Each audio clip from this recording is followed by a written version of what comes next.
computer. All right. Yeah, and we're recording. Hello, and welcome to Walking the Unnamed Path. We are a sorry. I made my notes way too small. Trying to, be able to see y'all and be able to read my notes at the same time. Anyways, hello and welcome to Walking the Unnamed Path. We are a podcast dedicated to expanding on the teachings and techniques given to us by the ancestors of men who love men and laid out by our dear late brother and founder Hyperion. We also discuss topics and ideas pertaining to queer pagan men and the greater queer community. I am one of your co-hosts, Michael Greywolf, and joining me tonight are my ever so fabulous co-conspirators, Chris Ripple and Chase Powers. If you haven't already, please hit subscribe on whichever your preferred media platform is, so you can stay up to date and know whenever we are putting out a new episode. And so, how are you two lovely, lovely individuals? Oh, he means us. Yes. Yes, I mean you too. Chase?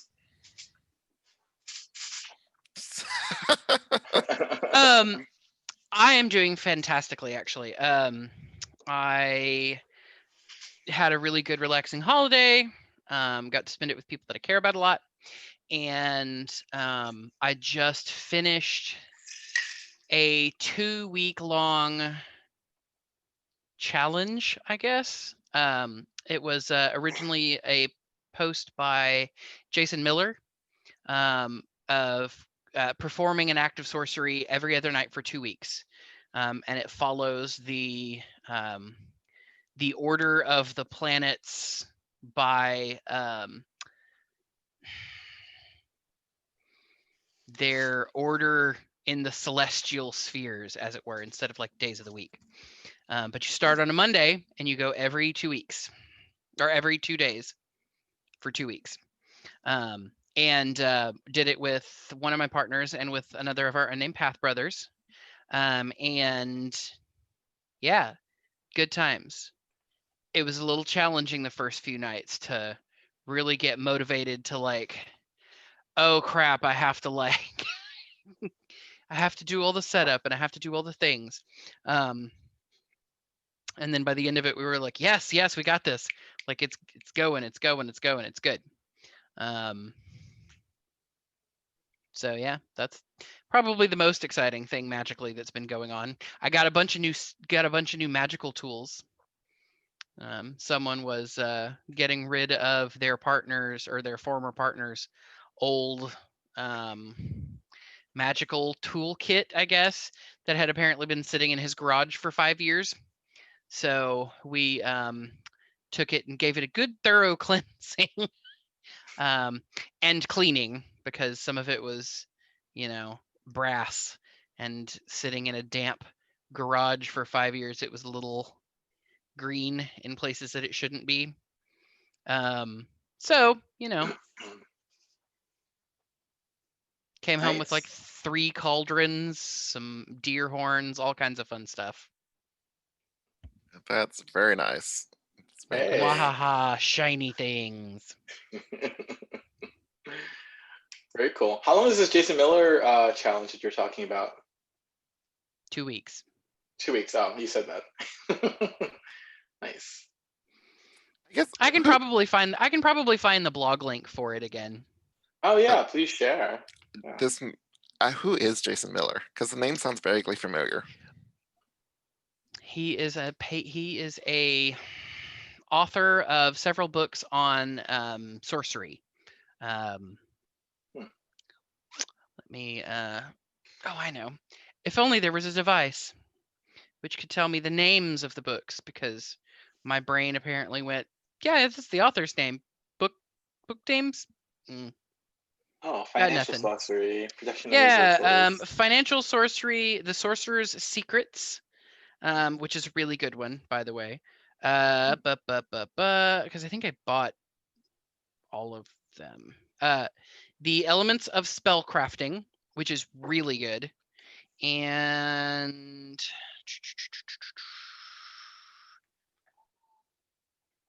nope, don't do that.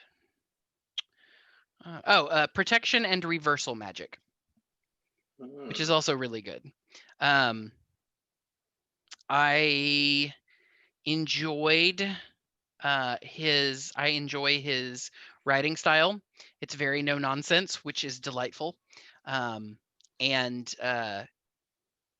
was also really cool to get kind of, I guess, confirmation from another person who does, magic and sorcery for a living, to some of the same things that I have come into personal gnosis of. Like, oh yeah, somebody else who does a thing that way. Great, I'm not the only one. As well as he in several of his books, especially the Elements of Spellcrafting and the Sorcerer's Secrets, had a lot of really interesting information to chew over when you're thinking about doing magic and doing spell work. So, highly recommend, although I don't know that I would say it's a 101 book. But it is real good. And Financial Sorcery is also pretty good. It's very no nonsense though. And there are several times when he talks very seriously about this is not magic for get rich quick or win the lottery magic. That's not how this works. And also, at least in that book, talks about why lottery magic is not a thing. Which basically says the same things I've been saying since forever. Gotcha. What about you, Chris? Cool. Yeah, I guess yeah, in pretty good spirits. Yeah, holidays are cool, I guess. Obviously things are a little different. I mean, I don't have a very large family, at least in the US, but yeah, we kept it pretty smaller than usual. I just saw my mom, some gift exchange, some Korean shade thrown, but yeah, I don't know. I think I don't know. I guess that's I mean, everyone knows I work as a nurse. So when everyone went into quarantine or worked from home and felt that cabin fever, I mean, for me, life just kind of continued, right? I was still working in person, as you were, Michael, right? Yeah. But this last month, I feel like for the first time, I really kind of felt oh my God, that kind of feeling of well, this never ends, It's I think I felt that for the first time. Yes. Besides just being compassionate, right, about other people's experiences and trying not to be too judgy about them protesting for a haircut, right? I mean, I was just kind of you know what, I get it. It's your experience is real too, right? Even though obviously I'm still okay, but stay the fuck home, But yeah, there was a shift for sure, and I was definitely feeling oh God, this is feeling this is not going to end. But yeah, I actually got my COVID vaccine, the first dose recently, and I'm just grateful. I'm just grateful, and also just remembering that many people within my own circles have passed away, or have been sick or impacted because their family members passed away. So yeah, I think I'm just kind of holding gratitude right now. Just cautiously excited about the new year, but also just kind of ready to kind of take lessons learned and move forward. It's kind of where I'm sitting right now. Yeah. How about you, Michael? Oh, I so agree. Where I'm will this ever end? When I think back to this year, I'm my God, it's been a year, and I feel like I have just been doing nothing but working. Mm-hmm. It's just driving me nuts. Because I'm very much an extrovert. I mean, sometimes I don't come across like that. Sometimes. But yeah, it's just been. Recently I've had moments where I'm what am I going to do this next year? I need to get out of Dallas. And it's just the whole cabin fever, basically. Mhm. But other than that, I have been I've been pretty good. Holidays came and just like Thanksgiving, we did not really do much. No big family gathering. Um, just swung by my parents' house and hung out with my mom and dad for a little bit, grabbed food, and went back to my apartment. Mhm. Um, but yeah, otherwise, I'm just anxious for a new year. You know, it has been it's been rough, but you know, taking it day by day. Mhm. I can't think of really anything else new going on um, in my life. I mean, honestly, any downtime I've been having, I've been gaming. I'm back into Warcraft, and I have like 3 characters that I'm trying to get to max level. Don't shake your head, Chase. Don't shake your head. Michael, I thought you said gaming. I was like, gaming. All right. Gaming. A big old gamer. Um, All right. no, I'm probably gaining too. I haven't been to the gym in forever, but I'll Well, talk. calm down. Calm down. All right. I'll talk about that later when we get into the meat of our discussion. uh, but yeah, no, yeah, that's been kind of it. Um, and I guess that kind of leads into our topic of discussion for today. So, Mm. you know, didn't really have like a really big uh, in-depth kind of discussion plan for today. This is really kind of more fun and just I guess getting ready for the new year. Um, you know, so we're getting to wrap up what is considered one of the most difficult years in recent memory. As we are getting ready for 2021. That's so weird to say. Uh, what are some things that we can take with us into this new year? What's some things we can leave in it? You know, Mm. and let's just kind of discuss. Hmm. Which one of you wants to go first? Well, since no one else has jumped in, I have to say, I know, and I don't in any way, shape, or form want to diminish how hard this year has been for a lot of people. I will say that for me, this has actually been one of the better years for me in recent memory. While it has been filled with its share of challenges, especially relating to this delightful pandemic, which just does not seem to want to go the fuck away. Because people won't stay home or put fucking masks on. I got 2 amazing boyfriends. I'm living in a great place.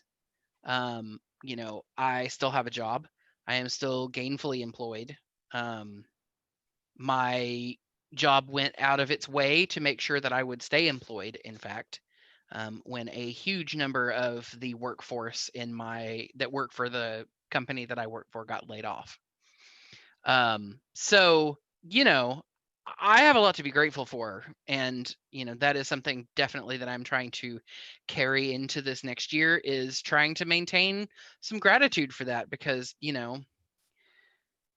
my gods and my spirits and my people with big capital P and, little p have really been watching out for me and have really kept me quite sane.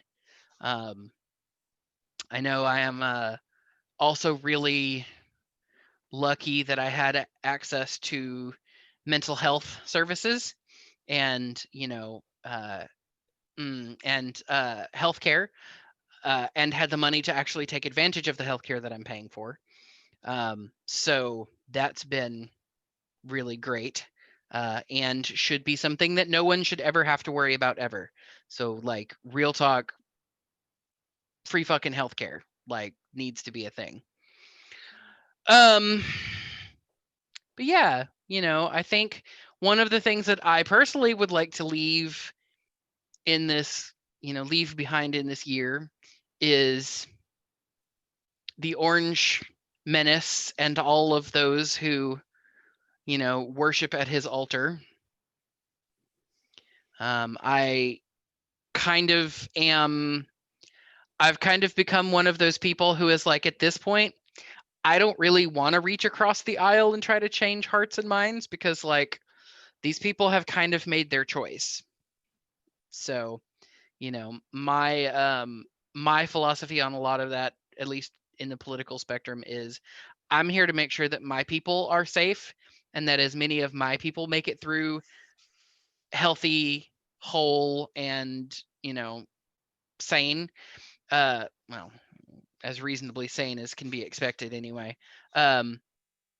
Moving forward. And, if the dinosaurs want to stay dinosaurs, then sorry about it.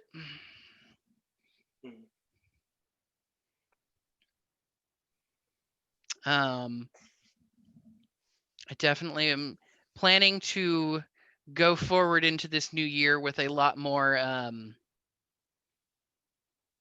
magic coming out. So, especially because I just launched a website for my business. Nice. So, yeah, doing graphic design for pagans and also doing, magical things, making, sigils and doing magical work for people. So, am very excited. Very nice. What's the name of your website or business? Seeker Designs. Oh, Seeker Designs. Seeker, Nice. Seeker. Mm. And seekerdesigns.com.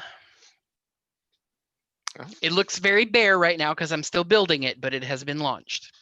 So very nice. Hey. Yay! I took that real big step and did that as well as registering the business name in Oregon. So I now actually am, official. Nice. Very cool. Whee! What about you, Chris?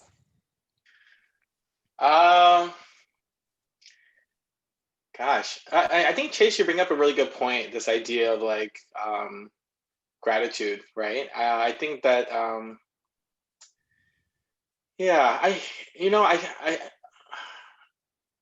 think gratitude is something that I'm definitely looking to carry with me into 2021 for sure. I think that yeah, a lot of shit went down.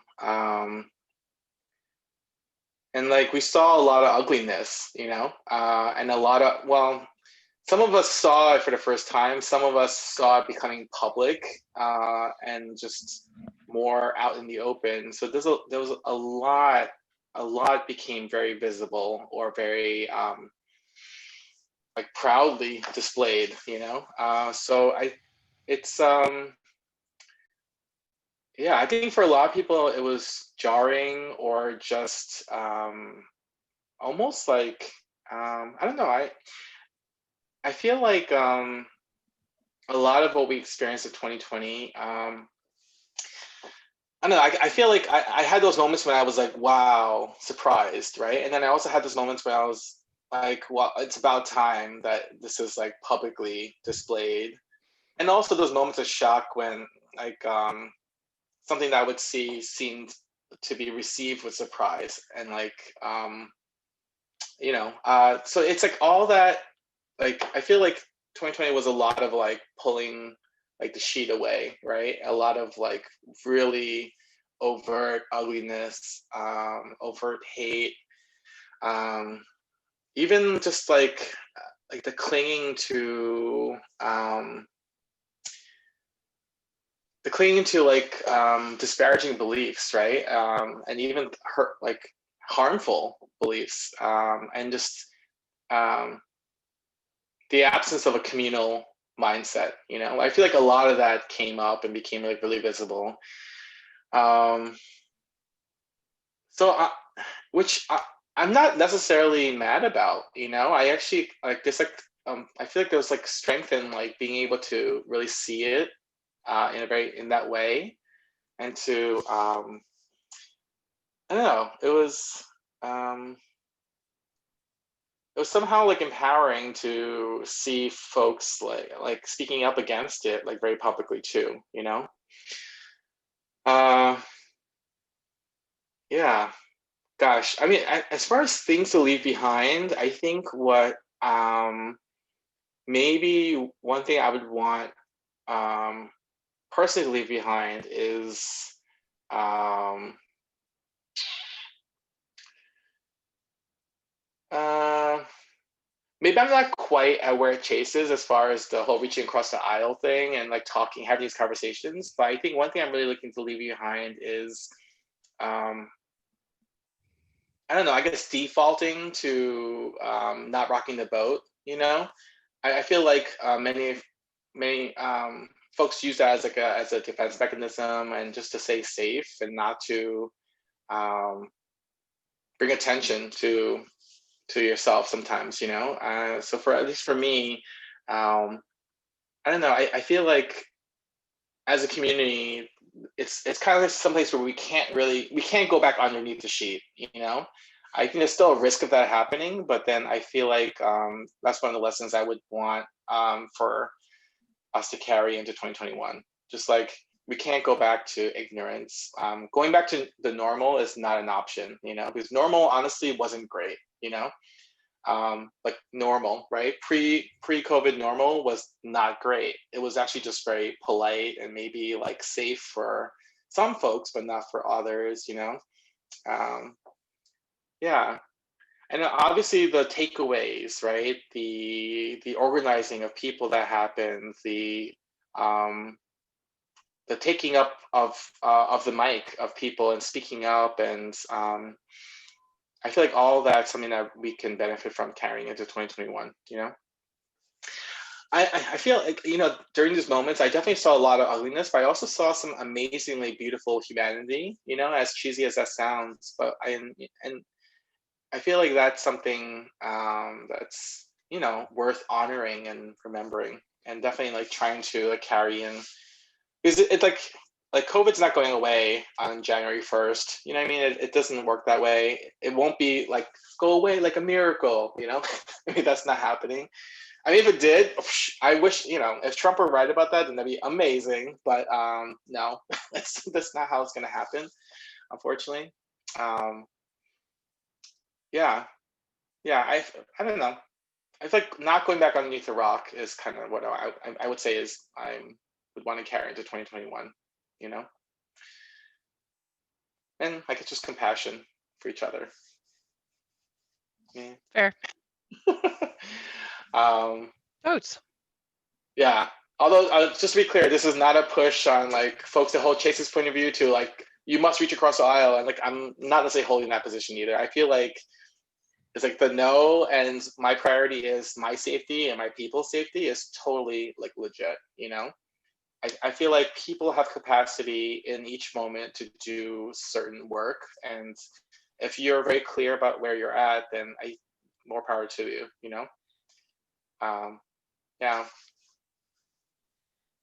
How about you, Michael? What are you looking to leave behind in 2020? I've been trying to think the right words and how to on what I'm wanting to leave behind and what I'm wanting to carry forward. And you know, for me, what I'm wanting to carry forward is the self-awareness that I have, you know, developed during this year. You know, my self-value, because you know during this year I have learned how much like my job cares very little about me, and how much I value my own safety and how much I value the safety of like my teammates, and doing what I can to so go around what our corporate office has said that we can and can't do, to make sure my people are safe. And I know for some people, they consider anger to be a not a healthy thing to carry forward, but no, like anger can be very powerful, and if it's used right, it can be a great tool. And just the anger from that I have experienced from this year, carrying it forward and to help keep me going forward in a direction that I want to be going in, like job, in life, in protecting my loved ones, protecting my community. Because we've seen, like you were saying, we saw so much ugliness this year. And and as you were saying, this whole year was pulling back that curtain, and people's reactions to, oh, was it really like this? Yes. Yes, it's really been like this. This is not new. It's been this way. This is not news. Yeah. Damn. Yeah. Like, okay, Karen. Yeah. Also, terms of Karen, we should definitely carry it forward. Yes. Also, we lost you, Chase. Oh no. Am I back now? Yes. Okay. I must have jostled the mic cable. I saw the post make the rounds recently again, talking about how a group of Karens should be called a privilege. I was like, can we bring that forward too? Yes. Okay, yeah. Speaking of posts, yeah, something that Chris said when he was talking earlier made it pop in my head. It's that one meme where it's a Twitter post and the person is talking about how Americans are capable of like great acts of compassion, like in the moment, but we suck at long-term changes that will make these instances of disaster less severe. Yep, because we all want to be heroes. Nobody wants to be a servant. Everybody wants to be heroes. Wow. Well, that's a lot to chew, Michael. Yeah. Because like when COVID hit, you saw people who were donating money, people who were donating food left and right. But then when it's coming to talking about rent, talking about Medicare, or I can't think, health insurance for everyone, debt, raising the minimum wage. People are like, Yep. I mean, what the hell? Yeah. I remember like people suck. Yeah. It's kind of funny because I wonder if like this is kind of talking about like performative allyship or performative like displays, right? I don't know. I wouldn't even like lean too much on like it being conniving or sneaky. It's just, I feel like it's a very human thing to be like, oh my god, we must do something, and then we must be seen doing it. And then when it comes to like, oh great, you want to do the work, well here's the work that needs to be done, it's kind of like not so sexy, or not so appealing. You know what you just made me think of, Chris? Back when we were having we're still having them, but the Black Lives Matter marches, and you would get these what is the term for them? Influencers who show up, take a picture that they were, at there, but they weren't really at like marching. They weren't really there for the cause. They were there to be seen.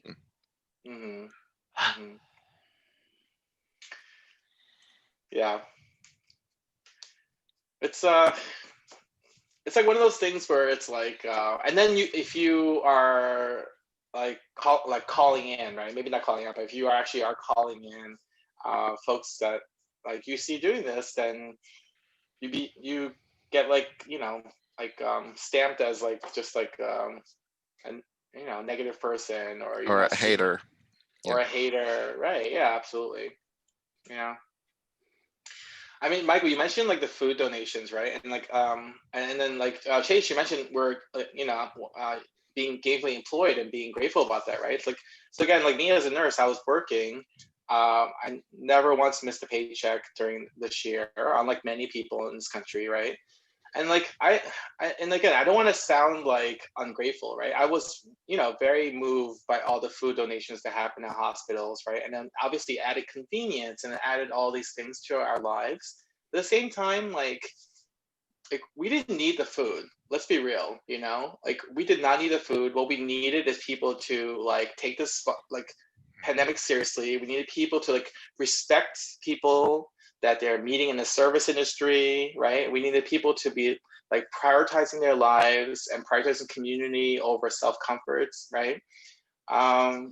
And again, I ate the pizza that came, I did, I ate the food, but at the same time, it's like, how many people on the street did you pass when you delivered all this food to a bunch of people that are still working, and can work, so it was a beautiful gesture, but at the same time, I was just, I was kind of like, do we need this? I don't know. And whenever I brought it up, some people were like, oh, yeah, you're right. But then at the same time, it's like, then you get marked as a hater, right? I don't know. So it's like one of those things. Yeah. I know in New York too, like our Chinatown in New York, like basically shut down, because it was like labeled as a Chinese virus. But then the pizza industry was doing just fine in New York. And then it became like publicly known that as far as New York was concerned, all infections could be traced back to Italy, actually, and not China, right?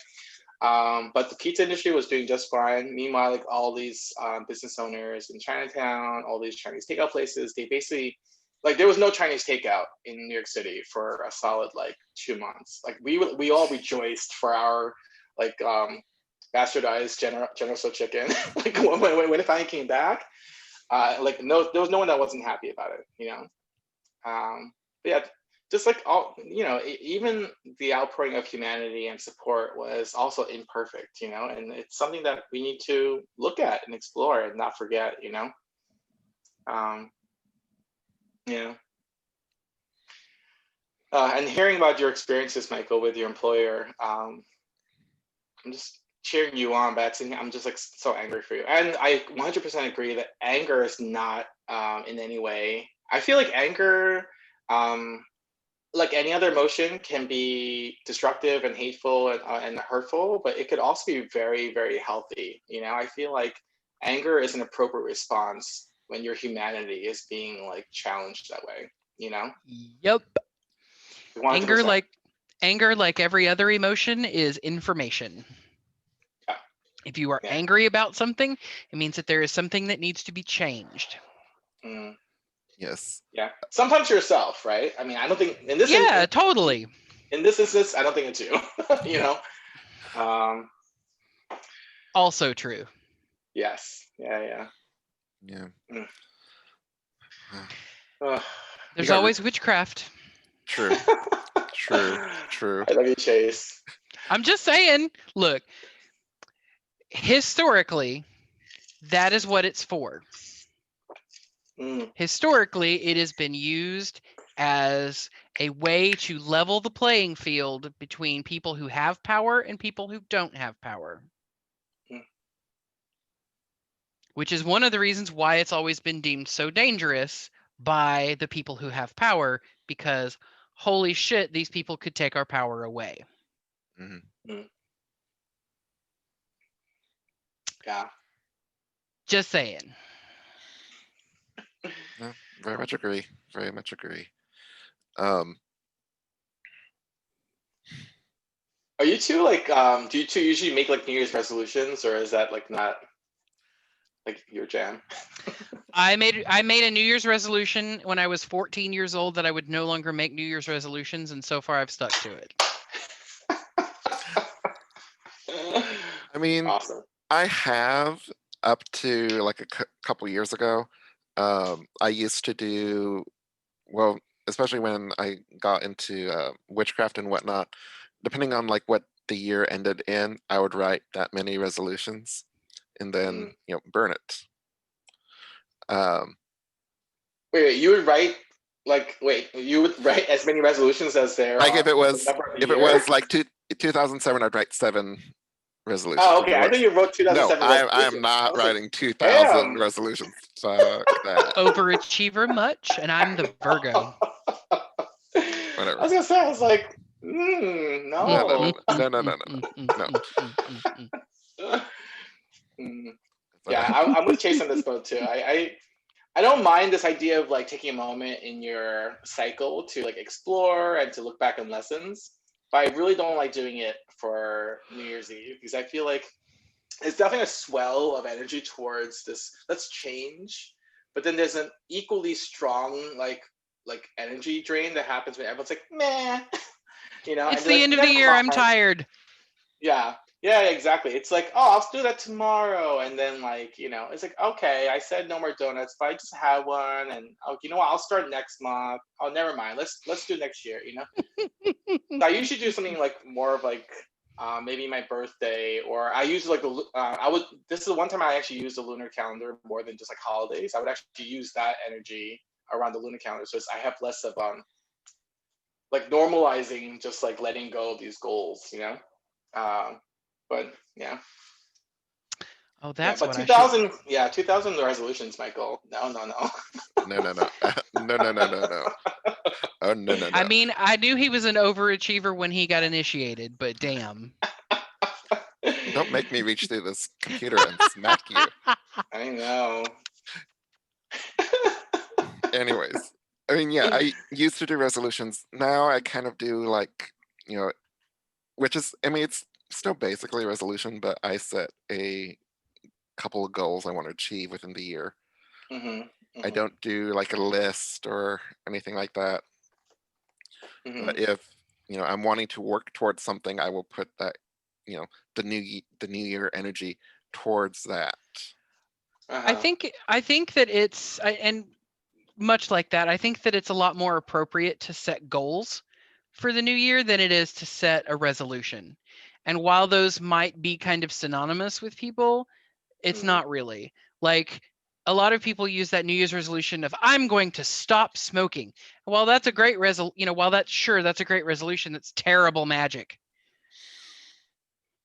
Because again, your brain does not grok negatives. You got to frame that in some kind of a positive way.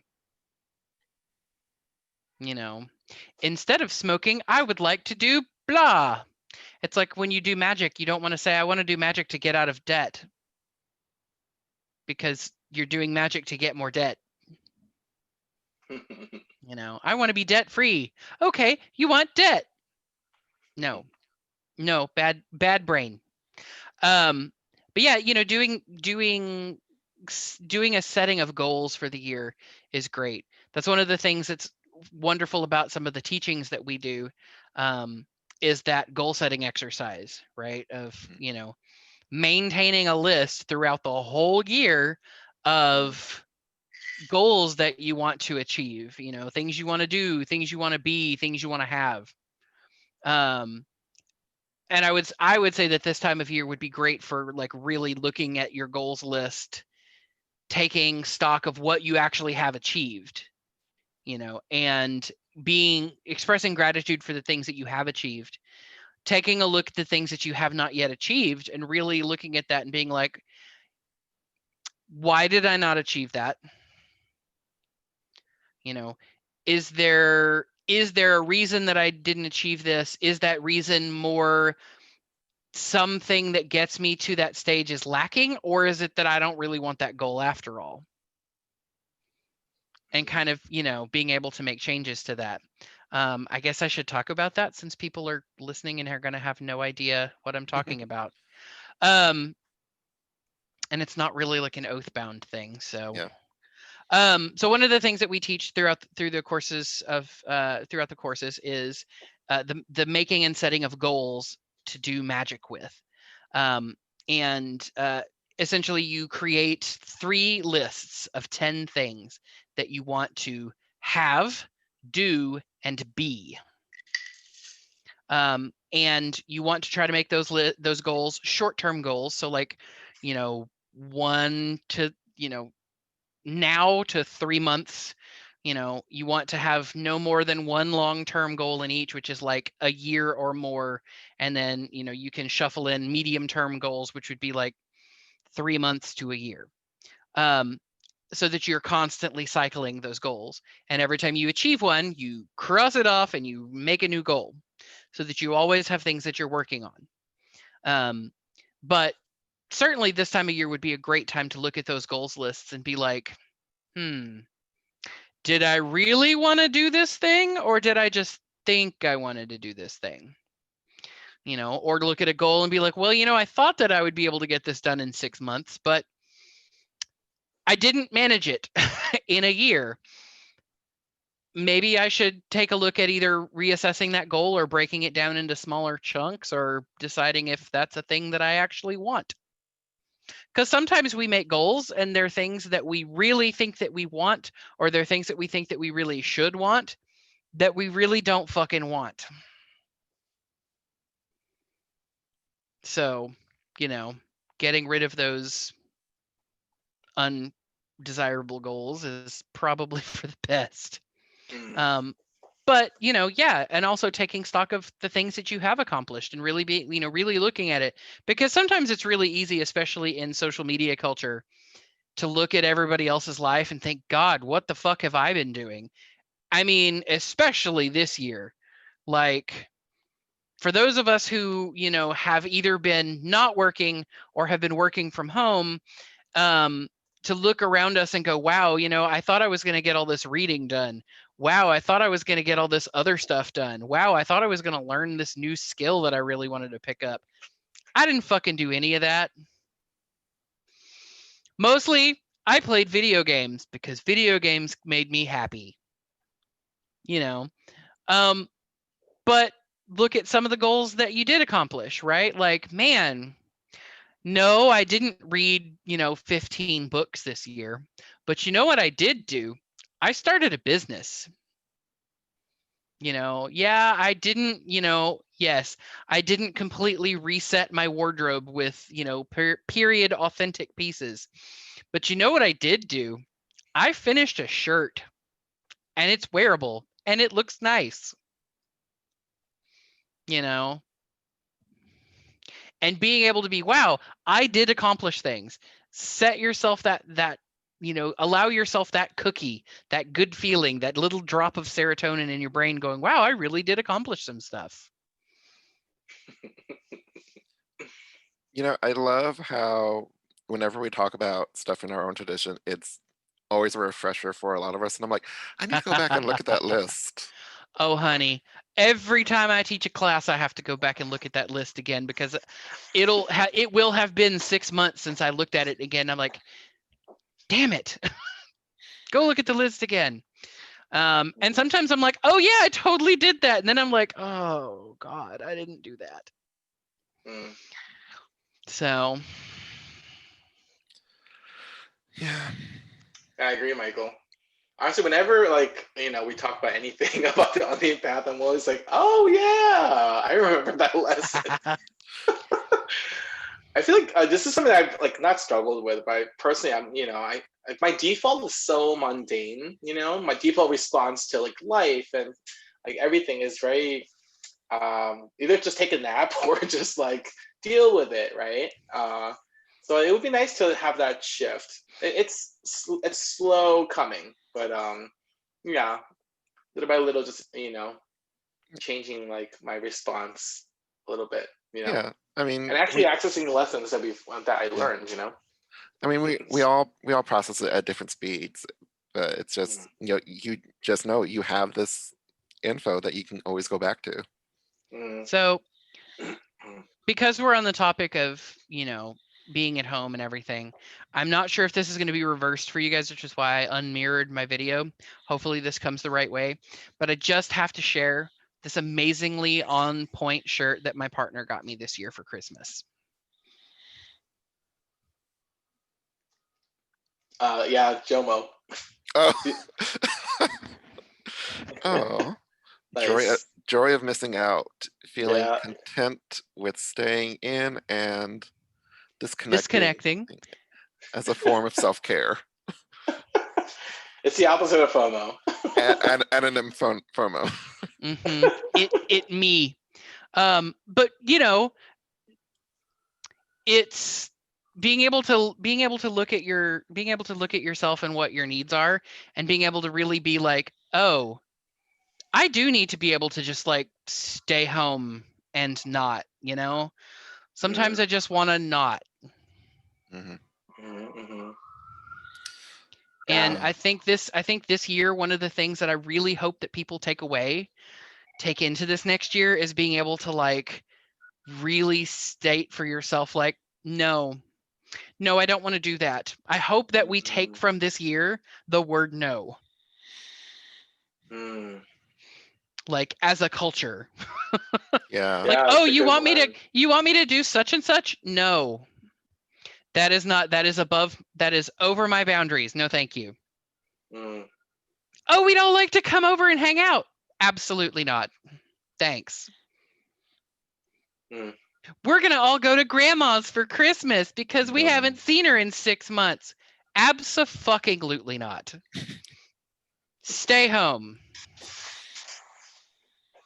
Oh yeah, that's a good one. Yeah. My job wants me to come in and not wear a mask. Fuck no. Eat shit and die. But yeah, you know, that's kind of my feelings on, to backtrack a little bit anyway. That's kind of my feelings on like resolutions.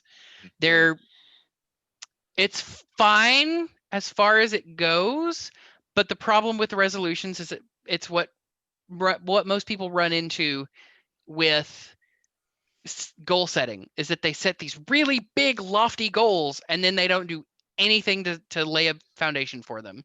You know, it's all well and good to say, like, I'm gonna lose weight. Okay, what does that mean? What does that look like, right? Like, if you lose a pound, you lost weight. But like, you know, if your goal is to lose 100 pounds, like, that's fine, probably, but you're going to need to make some little goals to make that goal happen. You know, if you want to stop smoking, there are other goals to set before you do that. Yeah. You know, like, I need to set up a safety net under me so that I have something to do for when a Nick fit hits, you know, etc. It just requires a little more forethought than a lot of people put into resolution setting, So I find. So you know, resolutions tend to be the, you know, like Chris was saying, tend to be the big thing for this year, this time of the year. Are there any other, like, what you would consider a tradition that you yourself do for this time of the year, like, other than setting goals, because we just talked about that. Well, for me, there's definitely food related things. The traditional, the traditional like New Year's foods. Like I think in Asian culture, but definitely in Korean culture. Oh God, please tell me they're better than black eyed peas, because that shit's nasty. What? I like black eyed peas. I'm a bad southerner because that shit's gross. I do not eat that garbage. To be fair, like I grew up I grew up with my mom's like cooking like exclusively. So any non-Korean food for me was this exotic, exquisite experience. You know? Like I was that weirdo that loved public school lunch, and I was just like, like I remember so clearly my first bagel, my first corned beef sandwich, and I'm sure like compared to like what I can eat now, it's like it was crap, you know. But I just remember being like, oh my god, what is this exquisite cut meat? And there's nothing better than a sloppy Joe. Oh my goodness, a sloppy Joe made it. Okay, that's know? fair. Look, I'm a fat kid. You put a sloppy Joe in front of me, I'm gonna inhale that sucker. You might lose a Oh yeah. finger. Oh yeah. I was a connoisseur about it too because I wanted to really relish it. So what I would do is I would like scrape off a little bit, eat it with the bun, and then I'll spoon the rest of it. Well, I should say spork. I would spork the rest of it in. You know, if they offer me another bun, mwah, even better. But no, Okay. for Koreans, there's this traditional food called tteokguk. It's like literally like it's often translated as a rice cake, but it's not like a crispy rice cake. It's more like uh, basically if you took like rice flour and you made it into like the A like tube. big, yeah, well, yeah, basically like a cylinder, right? And then you would slice it up, so it'd be like little like slivers of like rice mash, you know, but not mash. It would be like on the chewy side. But that's kind of the traditional New Year's meal. Like people say, like you don't age until you've had your tteokguk for the year, you know. And you know, in Korea, like they do celebrate birthdays as like a sentimental thing, but everyone officially ages together at the New Year, regardless of when your birthday was, you know. So it's kind of like we're all aging together with that New Year, you know. Interesting. So if you were born December 31st, like in New Year's Day, actually when you're born, you're already one in Korea too. So you would actually be two at your second day of life, accidentally, you know. Because everyone ages on the New Year Day. Yeah. Anyway, so like foods like that, honoring your ancestors, you know, offering them food, right? Offering them tteokguk for sure, and other things. Yeah. Which does, by the way, taste way better than black-eyed peas. Oh, you've had tteokguk? Nice. All right. It's good. Do you have a yearly, or is it just are you actually two when it comes to Koreans? Maybe I'd have to think about it, but maybe 3 or 4. You're 3 or 4. I haven't had a lot. I haven't had a lot of it, but I have had it a few times. And yes, it does taste better than black-eyed peas. To me, taste like dirty feet. And I have had them cooked. Yeah. I have had them cooked so many different ways. Like not even bacon can make them taste good. Oh wow, that's a very strong comment. Yeah. So, and I'd love me some bacon, but no, ma'am. Mm-mm. Are you just not a bean person? Like, how about lentils? Lentil soup? I like lentils. So I like all kinds of different beans. But I'm telling you what, I have a very distinct memory of a New Year spent at the holidays with my maternal grandparents. Yeah. And my grandmother, who cannot cook. This woman literally boiled the flavor out of an orange rind. Like real bad. She and I had a showdown about me eating black-eyed peas on New Year's. Because it's supposed to be, you know, for every black-eyed pea you eat, you get you get good luck or whatever. And I sat there and would not eat them because they're gross and I'm not going to eat them. And she would not let me get up from the table until I ate them. Oh so I said, fine, we're going to sit here because I'm not eating them. And she went to go get up to go watch her shows. And so I got up to put them down the disposal, and we continued to have a standoff about it because I was like, if you leave, I'm dumping them. I'm not eating this shit. Wow. Sorry about it. So yeah, that's a thing. Is that a southern thing? It's a southern New Year's food, right? I think it's a southern thing. I don't give a damn. That shit's nasty. Yeah, yeah, it's a south. I want to say it's a southern thing because my neighbors used to always have a New Year's Eve party, and they'd always have black-eyed peas, and there was something else too, and I can't remember what it is. Black-eyed peas and collard greens, probably. Hmm. I ain't eating that shit either.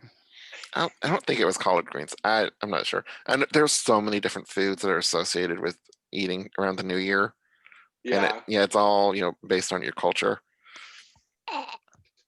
See, I think my roommate, it's yeah. white people. This is white people nonsense. That's what it is. That's why that shit's gross. It's white people nonsense. I don't know. Koreans have decent food. The Japanese have decent food. White people. I can't remember it. There's one. I think it's a Latin American country where you eat so many grapes on New Year's Eve or New Year's Day, and it's supposed to be. Yeah, I've good heard luck. that before. Oh too. my God. See, why can't we? I love grapes. Why can't I have that? That's so not fair.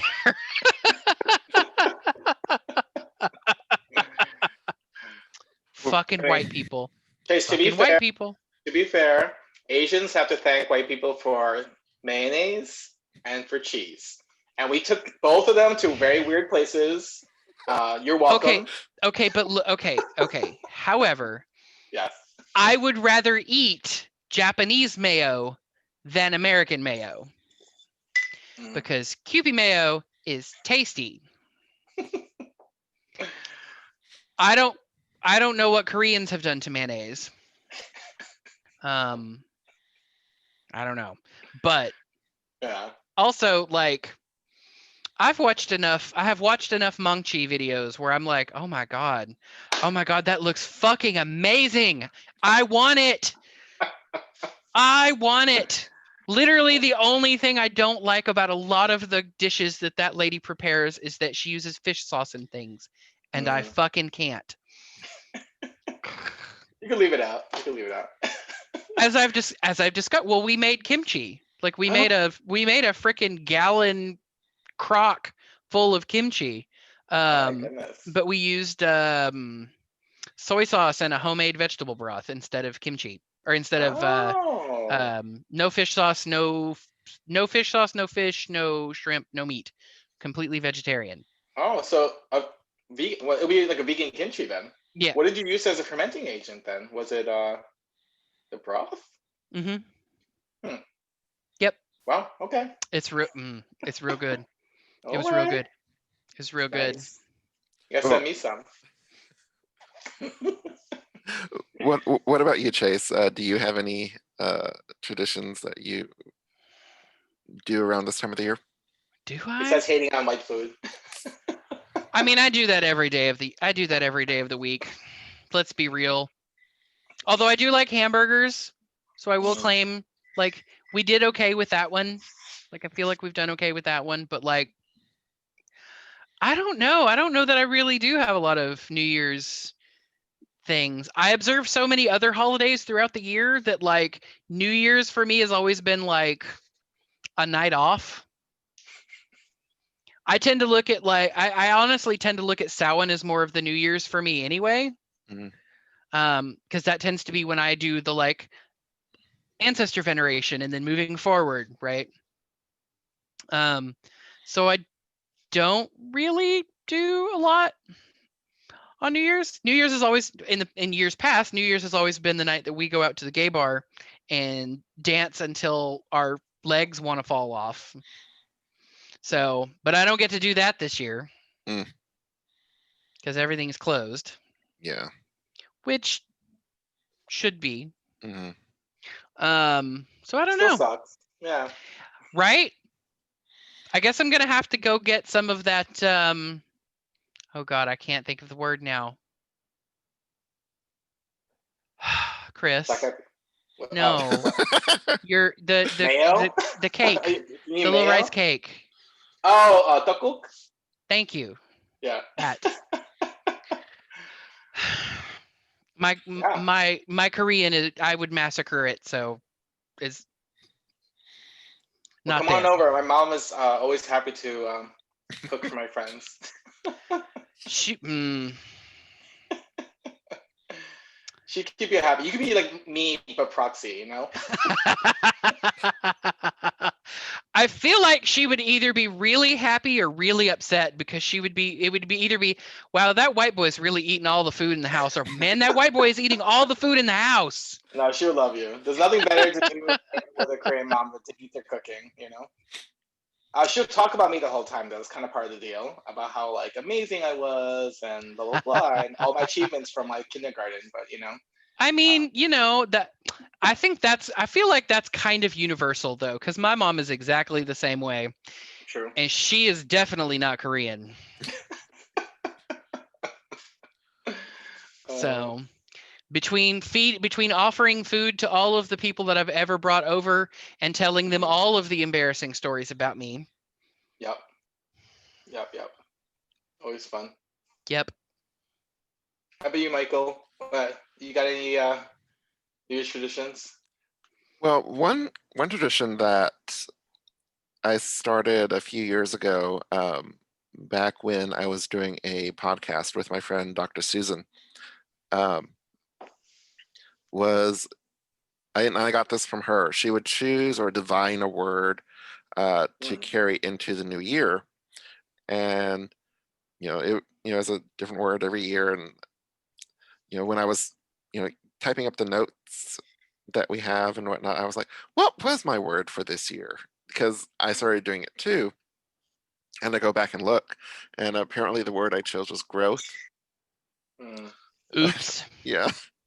I was like, I had to stop and I had to think about it for a few days. I was like, how did this word manifest in my year? It's like, oh yeah. Gosh. The petri dish.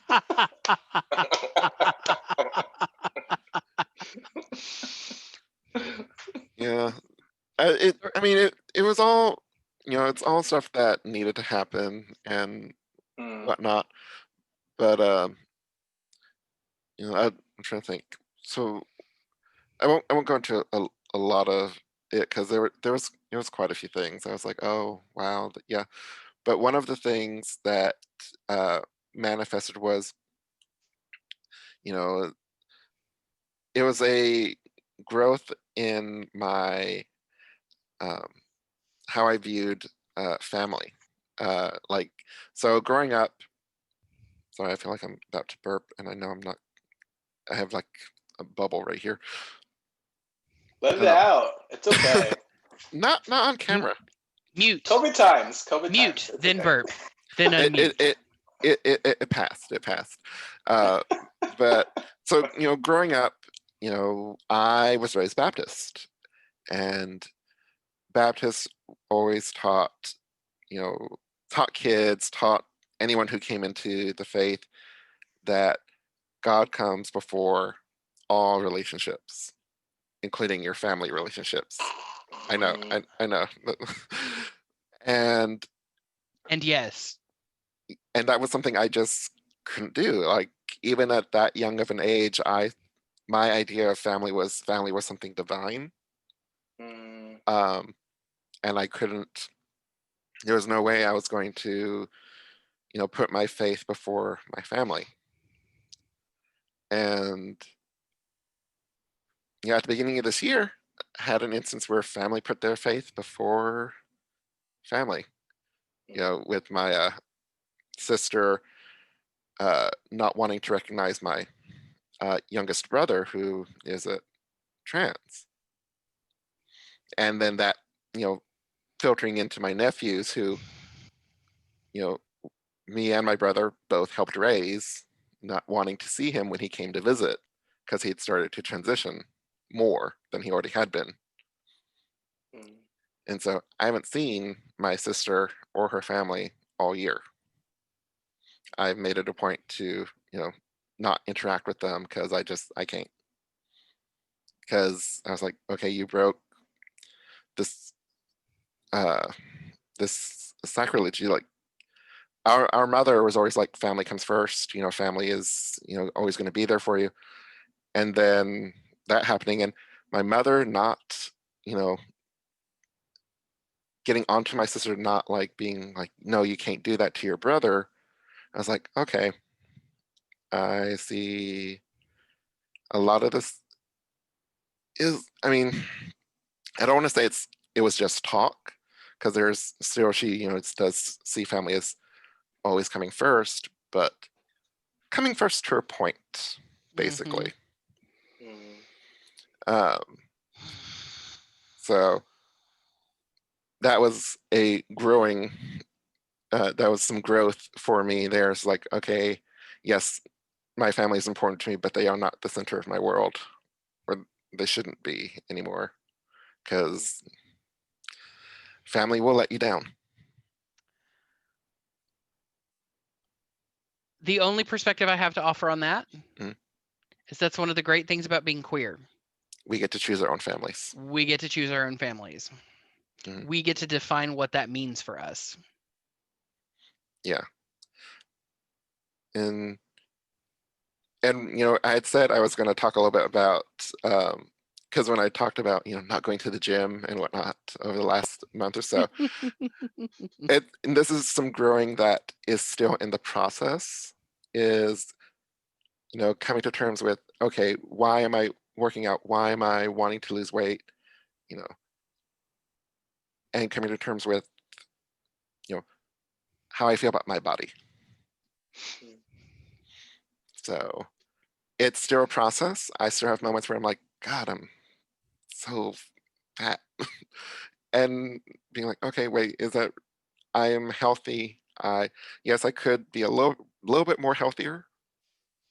Like, damn, I could really do some cardio, because running up the stairs and getting out of breath is not good. um, but like, it's something that is going to just continue to be growing with for this year and into next year. Not coming to terms, but becoming more accepting of who I am physically, like my body, and why, if I continue on if I start working out again, what is that going to mean for me? What is my goal for that? And I kind of thought about that earlier. I was like, really, my goal is to just be stronger. Not so much, okay, if I lose weight, I lose weight, but I would just like to be physically stronger. There you go. Sorry, one of my favorite old maxims when it comes to things that you pray for is that you should always be very careful about doing things like praying for patience or praying for strength, Yeah. because the universe, God or the universe, will give you the opportunity to grow in patience or strength or growth. So it's like, ooh. But yeah, so I've been debating, like, well, not debating. I've been trying to figure out what word is going to carry me into this next year. And before I did growth, I had done service. And the word that keeps coming up terrifies me, and it's sacrifice. I'm like, oh God, why? What am I going to have to give up?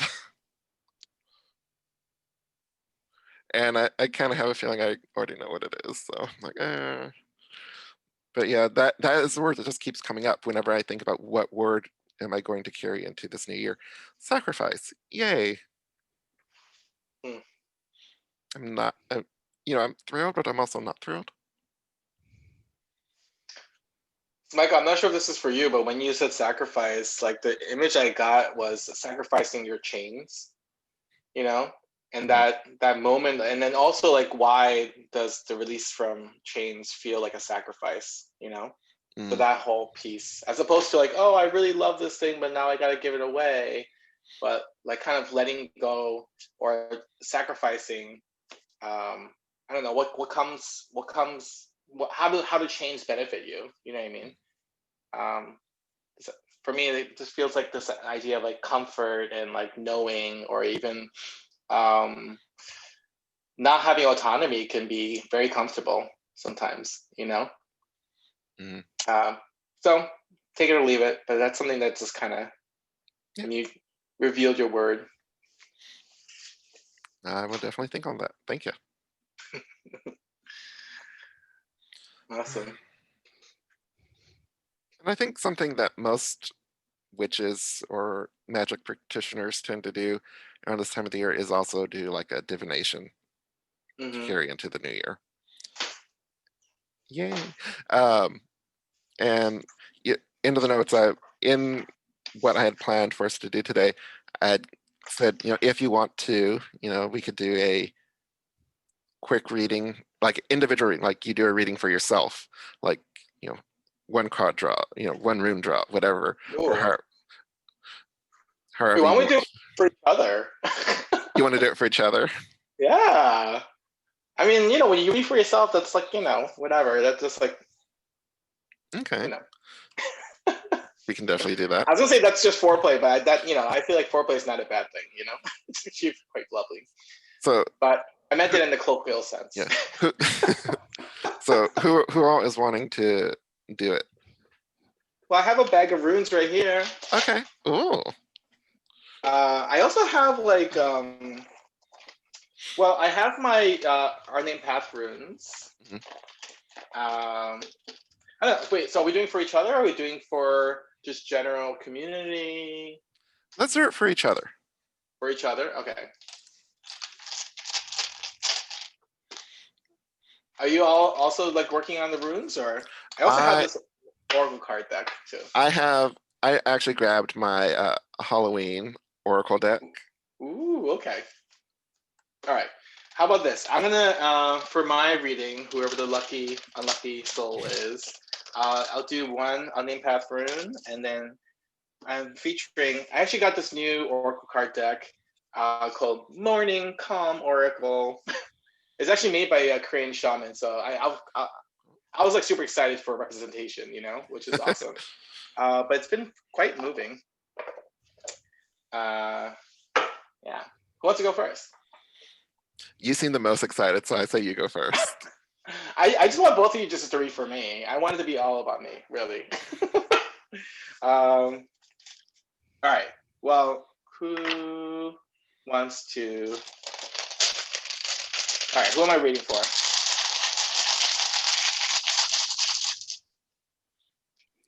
I say you read for Michael. Okay. For Michael? Okay. Yeah, because he seems to be the least interested in volunteering right now. So. Bite me. All right. Cool. All right, Michael.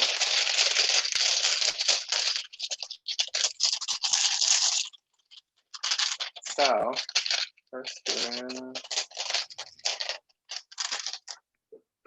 Oh, da da da da. Oh, there. Oh, I see. Oh, yeah, of course. I think that calls for a follow up, right? Yes. Oh wait, for our listeners at home, Michael, you want to tell us about the rune? So, okay, yeah, I'm off mute. So the rune that Chris just pulled was see, I'm trying to think. The runes aren't oathbound, right? Not necessarily. No. Okay. Well, okay. So some Because background. you can use them for each other. Just Yeah. Okay. All right. So the unnamed path, we have our own runes, right? And this rune is the Dark God. Yeah. I think we spoke about our divinities in previous podcasts, right? So we have Dark God, like God, Dark Goddess, like Goddess. All right. So let's see. Let us see. What does the Dark God have for Michael? Ooh. He got Of course. Eve. Of course. Of course. Enter the dungeon. All right. Yeah. Kinky. Right. It's no different from how I usually interact with him. So he is my patron. Yes. All right. Now. Scandalo. All right. I'll pull a card for you from here.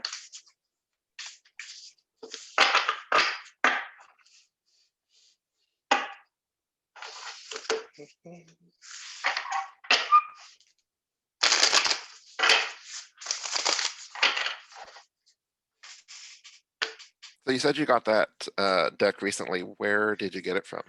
Oh yeah, so I've definitely been getting a little crazy on Kickstarter when it comes to decks. So I've definitely fallen into the indie deck. Well, I'm definitely loving it, and so basically this was a recent Kickstarter. You could still buy this deck.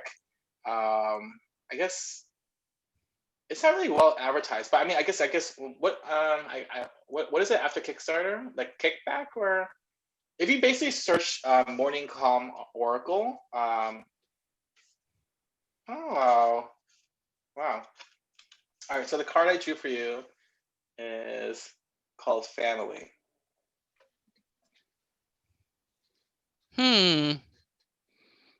Interesting. So we have Dark God calling into the cave to explore family. Is the way I'm kind of reading this. Okay. Yay. All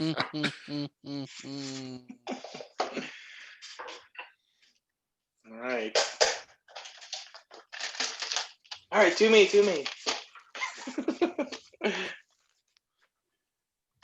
Chase, are you reading for me?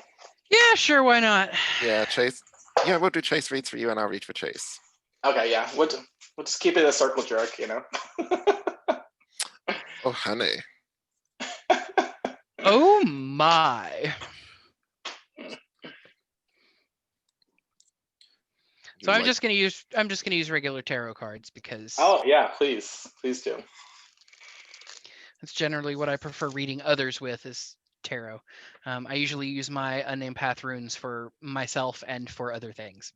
So and while I own a fabulous set of Norse runes, I do not do divinations with them. So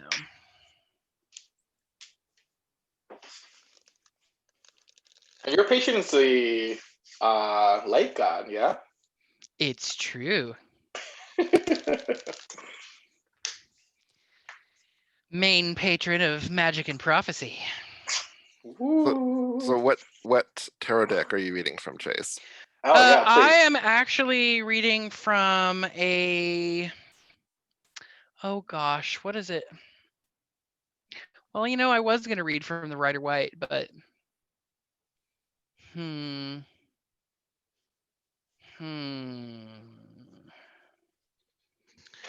perhaps I'll use a different one. I have so many to choose from. Of course. Let's see. No. Maybe. No. Wait, Chase, I'll pick it. Scan your hands across your decks, okay? Tell me when you're scanning. And stop. Okay. Well, now if I can get them back out. Oh. Well, if it's inconvenient, whatever. Oh no. I just literally have a box. I have a box that's filled with tarot decks sitting on a bookshelf because of course I do. Of course. So this lovely deck. Oh, I don't recognize that. It's called the Manga Tarot. Oh, all right.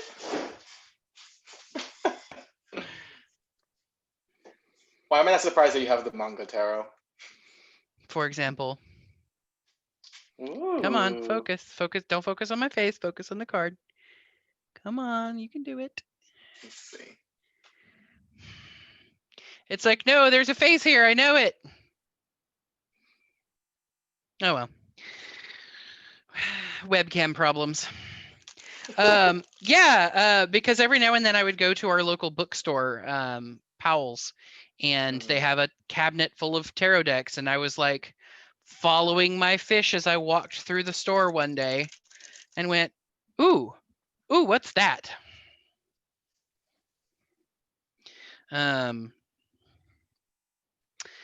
Yeah, I have a lot of them. Some of them I have because they're pretty and I don't read with them, and some of them I inherited from other people and I don't read with them. Some of them I have that are pretty and I read with them. Right. Sounds familiar. I Once you mean, break that seal, you just kind of, I have a couple of tarot decks that I use exclusively for magic, so. Right. Yeah.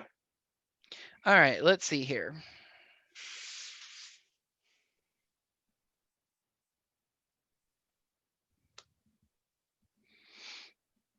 Ooh, that's promising. Delightful. Interesting. Okay. So I did 4 cards. So first things first, we have the King of Coins.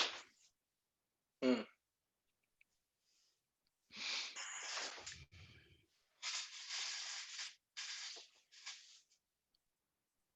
So be on the lookout coming soon for someone who is going to be influencing your money. Might be time to ask for a raise, or might be moving into a new position that's somewhat more lucrative. Keep your eyes out. All right.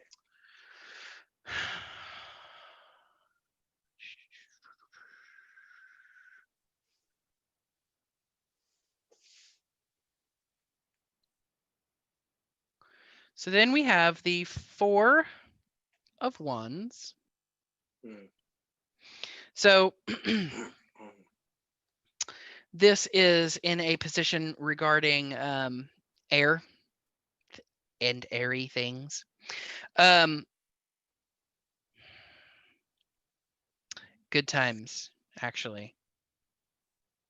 It's good times. It's the wedding tent. Mm-hmm. So not necessarily that a wedding is incoming, but that like there will be things to celebrate. Celebrations will be coming. In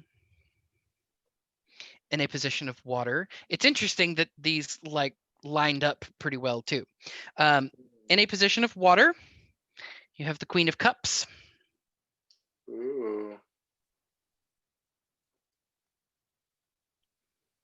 Wait, was the first card a position of Earth? Uh-huh. Okay, so you do the 4 elements. That's cool. Mm-hmm. So water, Queen of Cups. Gonna get in touch with them feelings, girl. Feelings. Mm-hmm. And they're going to be deep, and you're going to explore them a lot. Well, I just started with a therapist, so sounds fun. Mm-hmm. We get that new shadow journal ready. Mm-hmm. However, comma, and this is a good thing in this particular instance. For fire, you have the 4 of Swords, which is a period of rest. So a well-earned respite or respite from a hard-fought battle. Especially in things regarding your mind and your give me some words here. Interactions with others. So like the ways that you communicate. Being able to sort of sounds lovely. Thank you.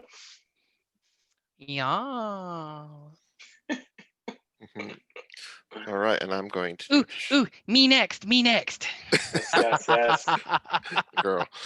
So I'm Do always him. girl. I'm Do him always the one good. doing divinations for everybody else. Nobody ever does them for me. okay. I say that Ken does astrology readings for me all the time. If he hears it, he's gonna be Honey, like, if he wants to read he's gonna be you, like, Oh, I know. bitch. I did know. readings." Oh, I know. Which is why I'm like, credit where credit is due. Ken does do astrology readings for me all the time. Okay. But of course, he also does them for himself all the time because he's like, "Ooh, I'm nosy. I want to know. I want to know all the things. Who's this new boy you're talking to? When was he born? Yeah. Yeah. God, so many. There were so I many don't times. know." There were so many times in class because I did the last teacher class with him. He'd be like, "So wait, what was their sign?" No, we're getting off track. Like, Well, you didn't ask them when they were born. I don't know. We just met. It's a little weird. It's a little weird when you just met somebody to be like, "Hey, what time were you born?" what's that weird part? Oh, no reason. Boop boop boop boop boop. You know. Okay. Besides, sometimes I like to be surprised, Yes. but only So- sometimes. So like I showed earlier, I'm gonna use the Halloween Oracle deck by Stacy DeMarco.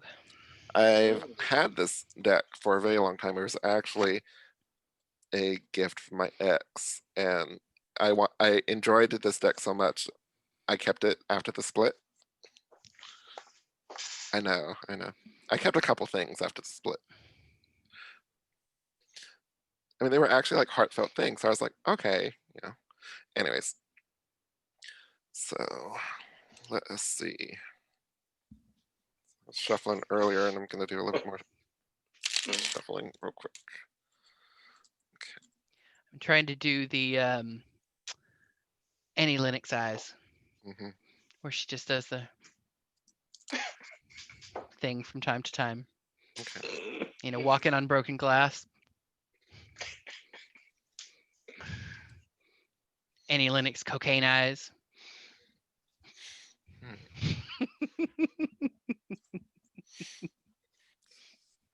So, okay.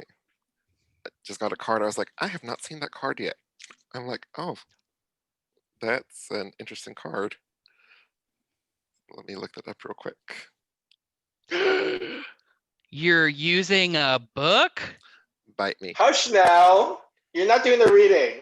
Quiet down. This is when you listen, you pay properly when you're done,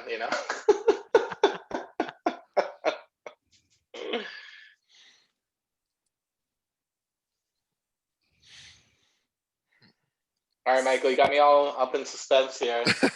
So I did a 3-card draw for you. Okay. The first card I drew was the skeleton, Ooh. which stands for strength. Your skeleton holds you up. It is, Yeah. it is what's inside you. A skeleton made of stardust piloting a meat suit. I can see that. Especially with you. But so in this first position, it is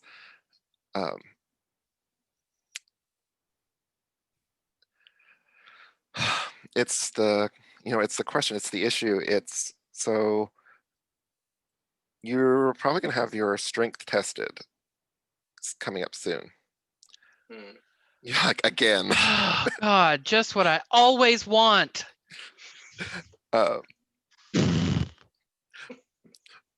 But the third card, this is the challenge. It is, you got the trick or treat card. This stands for mischief and play. So maybe not so much that your strength is going to be like tested in like physically or anything like that, but your strength in your boundaries. Yeah, boundaries is what I'm getting is going to be tested. Like, what are you willing to, play around with? What are you willing to Be like, okay, this, this could be fun. This might not be fun. I see a bunch of bratty kids on Chase's lawn. Well, I have a walking stick. I will sit out on my front porch and yell at them to get off my lawn. and Get off my lawn. So the card that I was like, oh wait, I hadn't seen that one, was this one, Winter. Ooh. And winter is the time of the year where things start to die, and so you're going to have to figure out this stuff that you're going back into the the mischief and the play. What is not serving you? What are you needing to let go? What are you needing to let die?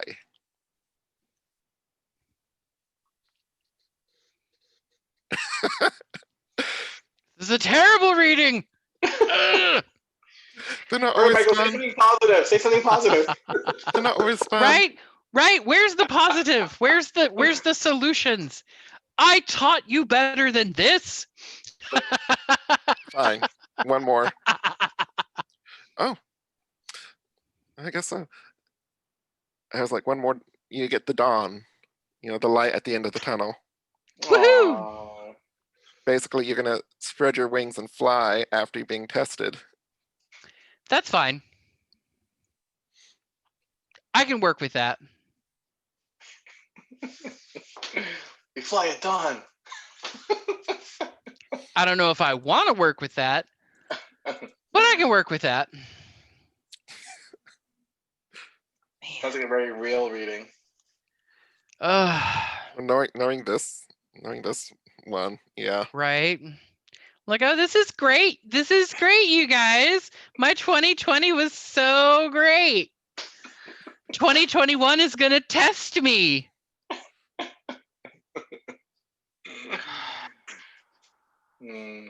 Sigh.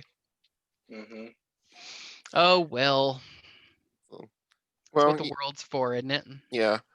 And going into you're getting ready to be tested in 2021.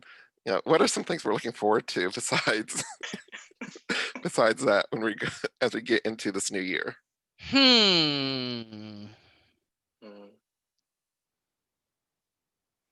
Making an ass ton of money in my new business.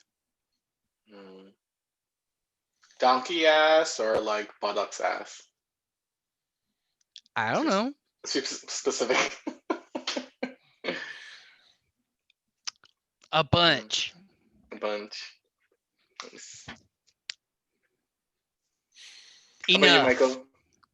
Well, a vaccine, which you've already gotten a taste of. I did. I'm still alive. No superpowers yet? Only the ones that were intact before, but nothing new. But Damn. I have to have my life challenge in order for them to like manifest, right? So damn. To send that assassin my way, I'll let you know what comes up as a defense mechanism. You live in New York. Your life is challenged all the time. Oh, honey. I'm pretty sure my life is more risk over by your neck of the woods than here in New York. If I'm being real. I mean... If I'm being real. Yeah. Yeah. You're not wrong, but you're not supposed to say it out loud like that. Oh, yes, I know. I'm so like... such a New Yorker. Just speaking my mind and shit. My lips could get me in trouble. I know it. Yeah. How does that Marge Simpson thing go? It's true, but he shouldn't say it. Oh, Marge. I'm looking forward towards a we're gonna have an Unnamed Path virtual event this next year. Yes. Fuck yes, and here. Yeah. Yes. Yeah. We actually I'm on way too many committees, but the committee has like chosen a date, and now we just got to like get it all like planned out. Kind of have a couple people in mind on who we want to bring on, but of course it all depends on their scheduling and if they can do it. Are you revealing the dates that you've chosen, or not quite yet? Not quite yet, because I can't think of it at the moment. I have it written down in notes. All right. I wasn't planning on, going, but it's gonna be like right before Beltane. Okay. And it's gonna be like a 2-day event. So it's gonna be like afternoon, evening-ish over 2 days. So that's what we're aiming for. And more info will be coming soon. And maybe we'll, maybe we will contract Chase to do the graphic for it. Hey. Maybe. I'm not the head of the committee, so but I will propose it. If only you had a graphic designer on staff.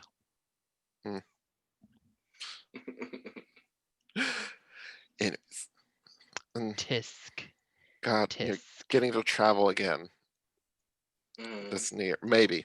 Fingers crossed that we can.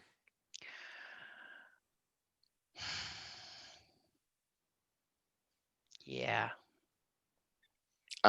Being a Sagittarius, it is killing me not being able to go places. Even just going to the damn bars. I'm like, I need to go places. I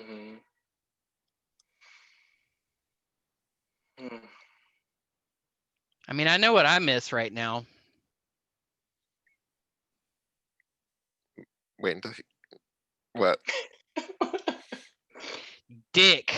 Oh, you got 2 boyfriends. Who are bottoms. I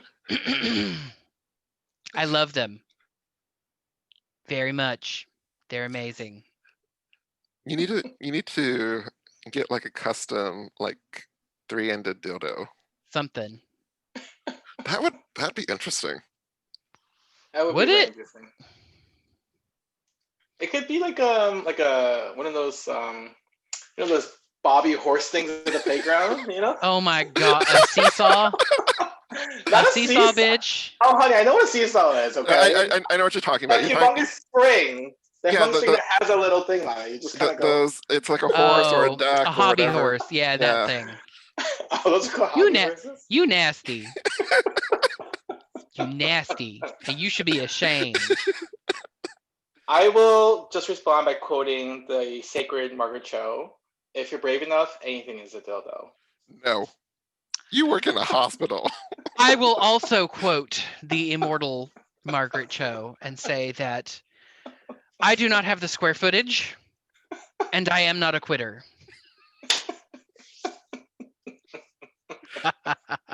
Oh God.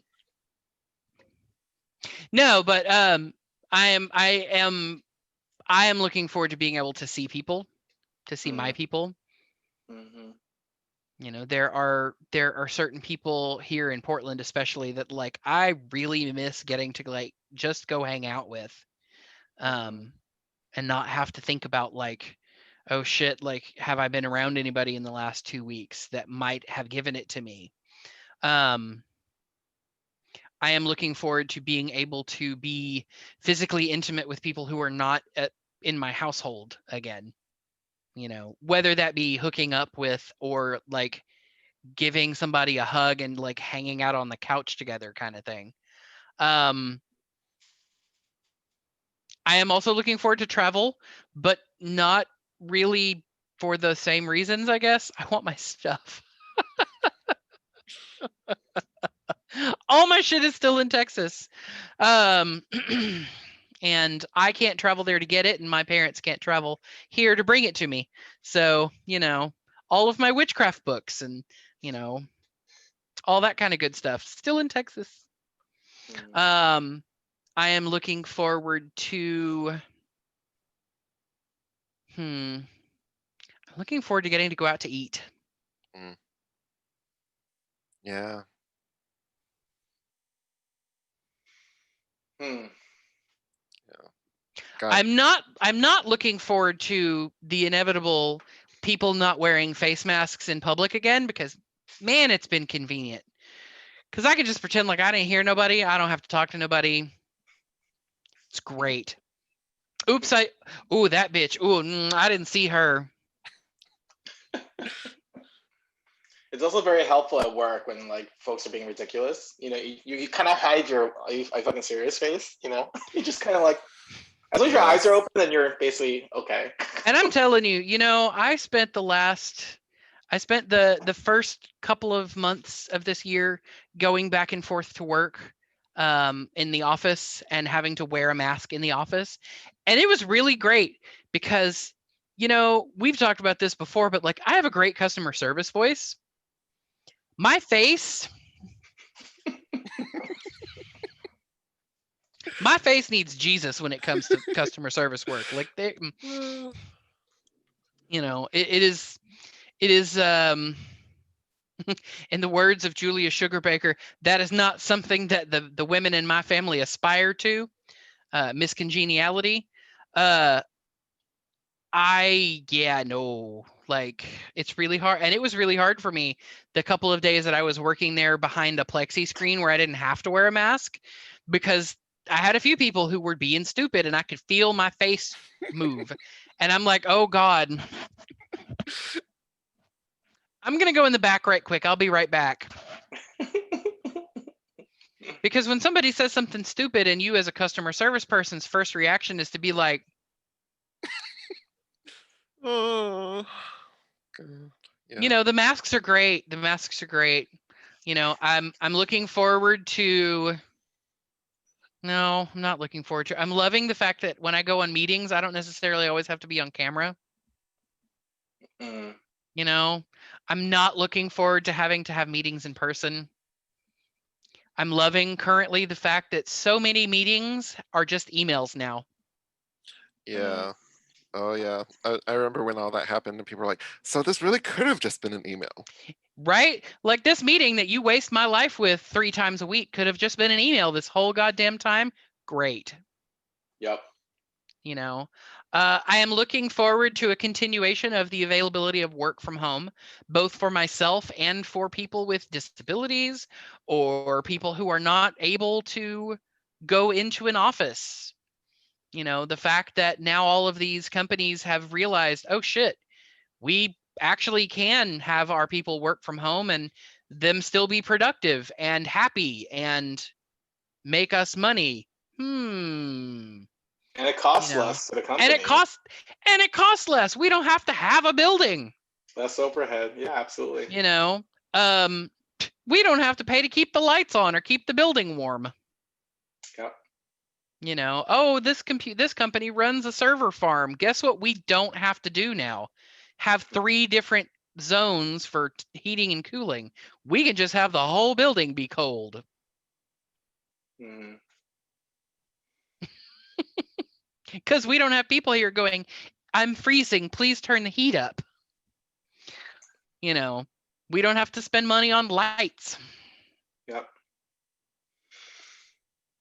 I think I'm also looking forward to the moving forward of the momentum of all these things we learned and basically demonstrated, right? More, I won't say proved, but more like we like demonstrated that all these things are true, right? Like workforce, the importance of it, and also ridiculous things like stupid meetings and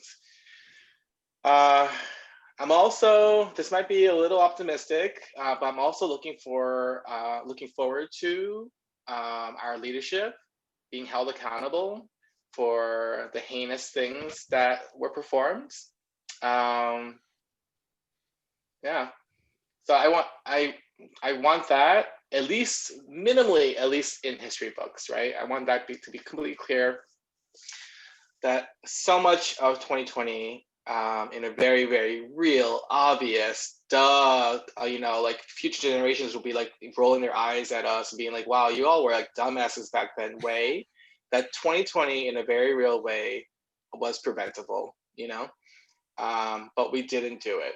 And I want that truth to be like, clearly recorded, and I want accountability to happen. I look forward to all that happening and really just moving forward and being like, hey, we learned, we paid a huge price. So, that's my hope, and that's what I'm looking forward to. Carrying forward those lessons about everything, right? Work, health, politics, social justice, all these things. Yeah. That's all. That's all I'm looking forward to in 2021. I am also looking forward to in 2021 watching the Orange Menace dragged, kicking and screaming from the White House. Ooh, yeah. I'm like, do I want him to fight, or do I like not want him? Like, Oh, honestly, every time he God. says anything, though, it's making me nervous. I'm just like, oh God, this fucker. Oh, He I can't has a lot wait. of pull. You know what I mean? He has like this crazy pull, which is not within the scope of like rational, right? It's just like seriously, still, you know. So it makes me nervous whenever he says some crazy shit, which is like every other day. But I mean, yes. yeah, And yeah, for sure. you know, like I'm like, yeah. I really look forward to the day that I get to see his ass dragged out of the fucking White House. Yeah. Like, haul his bitch ass out. Yeah. Throw his ass on the fucking street. Like, get ye the fuck out. Attention, get the fuck out. Yeah. How about right to jail? Like, honestly, you know? Yeah. You know? If we can get him there, that'd be fucking amazing. I don't have a lot of faith that we'll be able to get him there. Yeah. But I do like the fact that a lot of these people haven't been charged with crimes yet, and so they can't really be pardoned for them. Mm-hmm. So, you know, although he's already going on a pardoning spree, so Yeah. woohoo. Hate.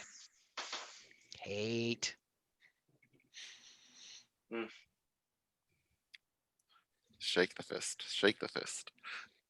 The good thing is he only gets his pension for as long as he's alive.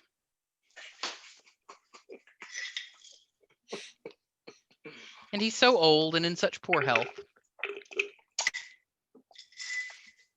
Yeah.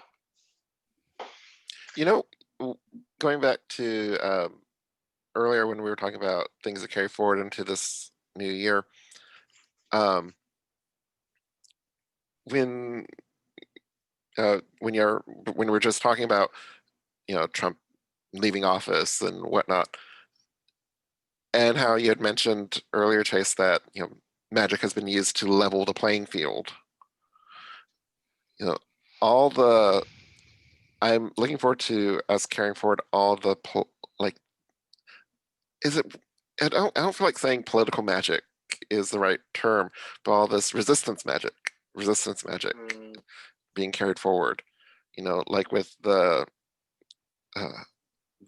book written by the guy who started the whole Hex Donald Trump thing. You know, there's books being written by Latinx and other POCs on resistance magic.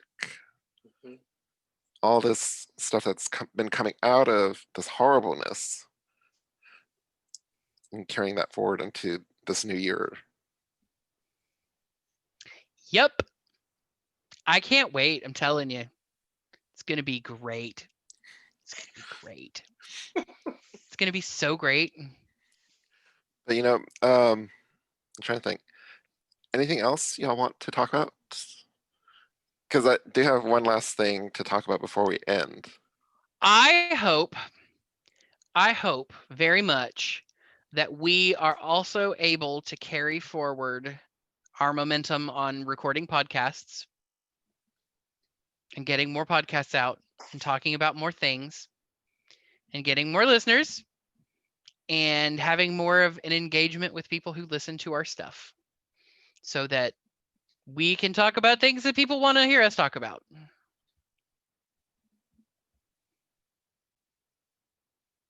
That. Yes. Did I accidentally steal your thunder? No. I was trying to keep from sneezing on camera.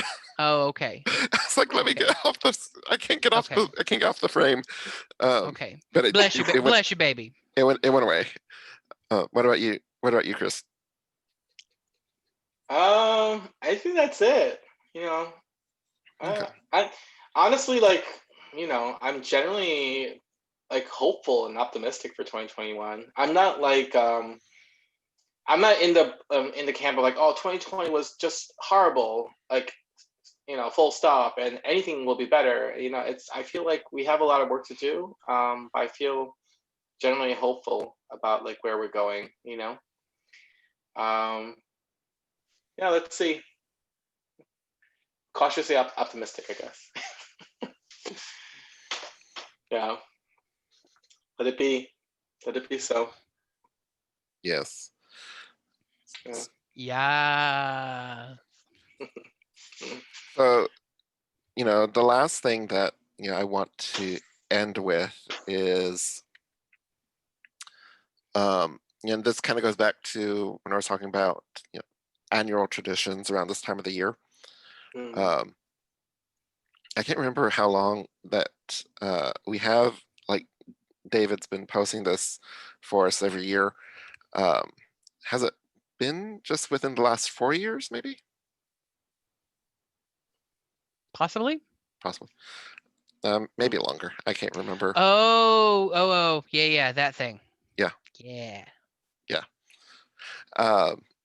So one of our brothers, David Shorey, started posting this in our Facebook group, the Unnamed Path Facebook group, and on our Unnamed Path Facebook page. So for those who don't know, January 1st is Hyperion's birthday, Hyperion being the founder of our tradition.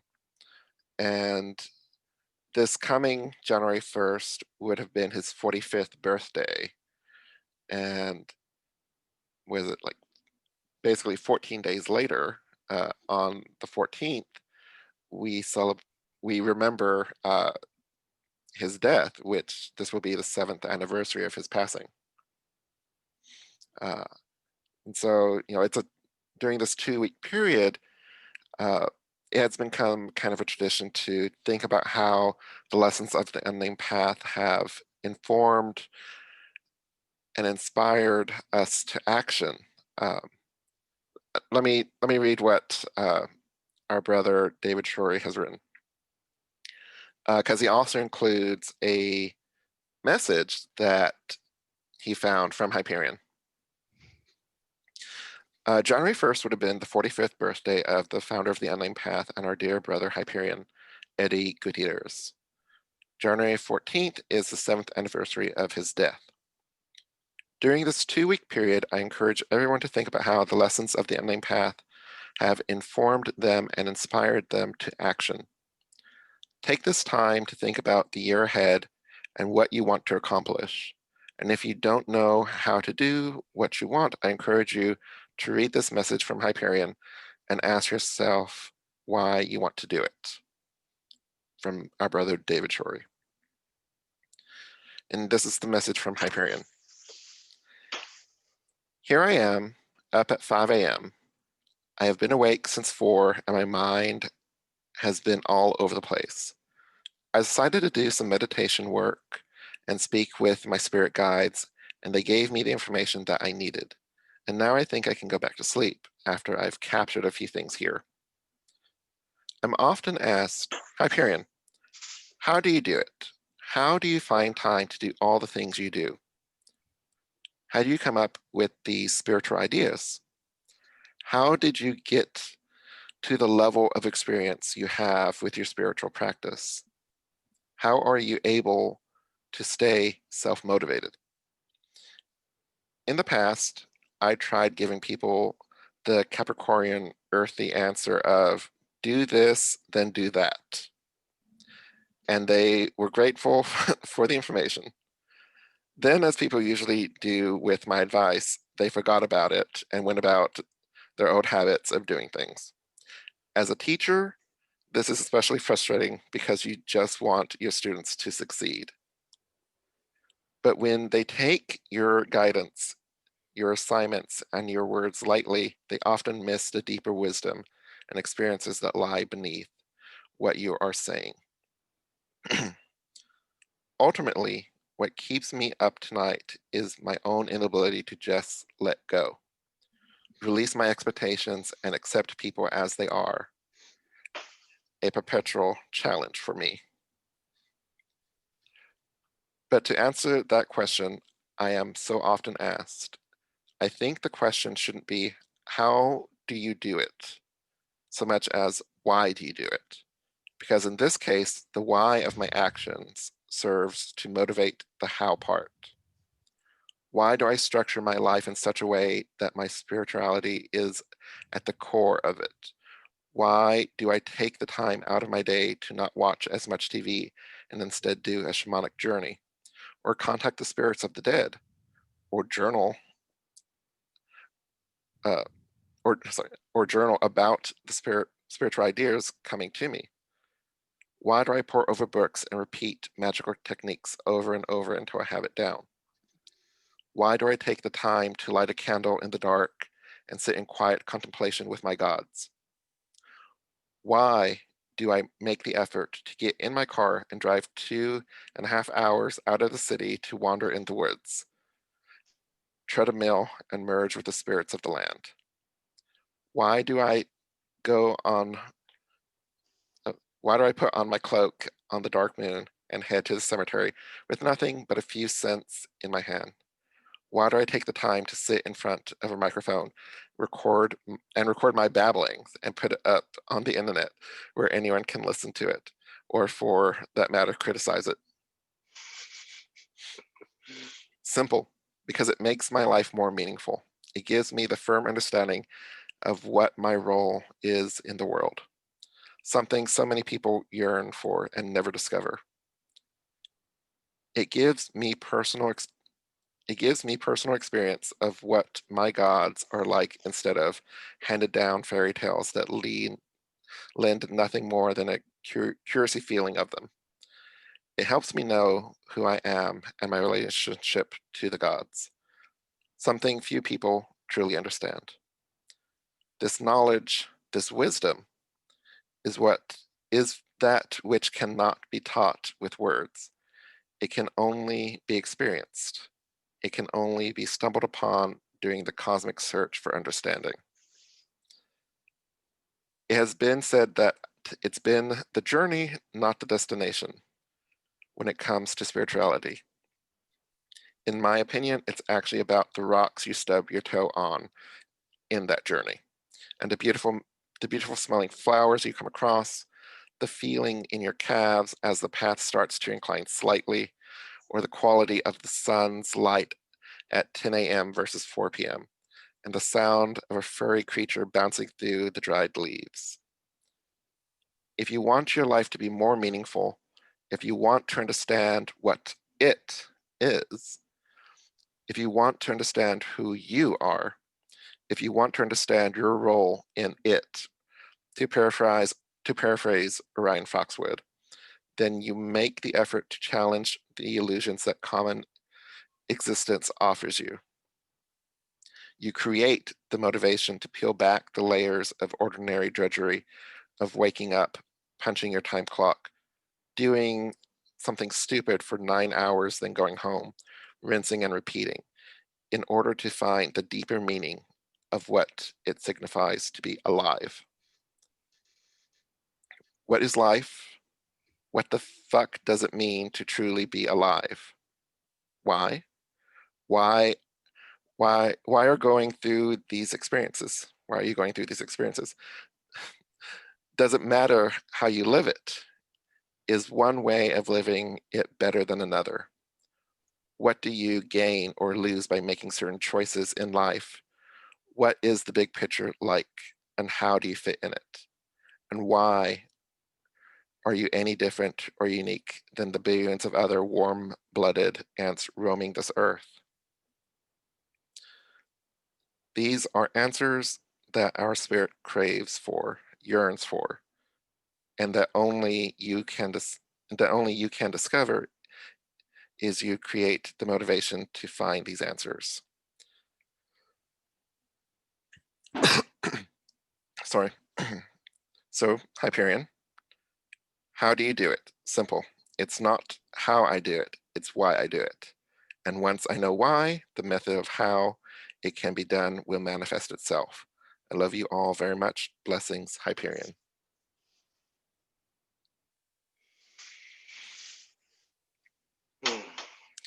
So this has definitely been a tradition ever since our brother posted it so many years ago. And it's, you know, it's 2 weeks at the beginning of the year to just kind of contemplate.